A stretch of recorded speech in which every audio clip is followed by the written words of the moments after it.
عقل مند بلی کی کہانی۔ عثمان ایک بہت نیک اور رحم دل لڑکا تھا۔ اس کے پاس ایک پالتو بلی تھی جس کا وہ بے حد خیال رکھتا تھا۔ بلی بھی عثمان سے بے حد پیار کرتی تھی۔ ایک دن عثمان گھر کے صحن میں موجود نیم کے درخت کی چھاؤں میں لیٹا آرام کر رہا تھا کہ اسے کسی پرندے کی سریلی آواز سنائی دی۔ اس آواز میں بہت ہی مٹھاس تھا۔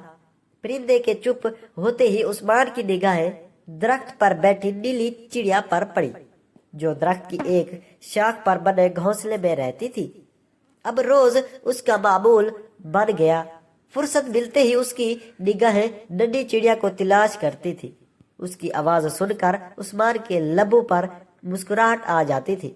عثمان کی دلچسپی چڑیا کی طرف ہوئی تو بلی کی طرف توجہ کم ہو گئی، اس لیے بلی چڑیا سے حسد کرنے لگی۔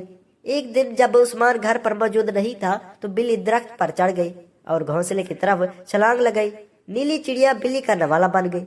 چھلانگ لگانے کے نتیجے میں بلی کے ساتھ ساتھ گھونسلہ بھی زمین پر آ گرا۔ عثمان گھر میں داخل ہوا تو اس نے چڑیا کا گھونسلہ زمین پر گرا ہوا دیکھا اور بلی منہ پر لگے خون کو صاف کرنے میں مصروف تھی۔ عثمان ساری بات سمجھ گیا اور اپنا سر پکڑ کر درخت کے نیچے بیٹھ گیا۔ اس کی آنکھوں سے آنسو بہنے لگے۔ روتے ہوئے اس کے منہ سے بس یہی الفاظ نکلے، میری پیاری بلی، تم نے ایسا کیوں کر ڈالا؟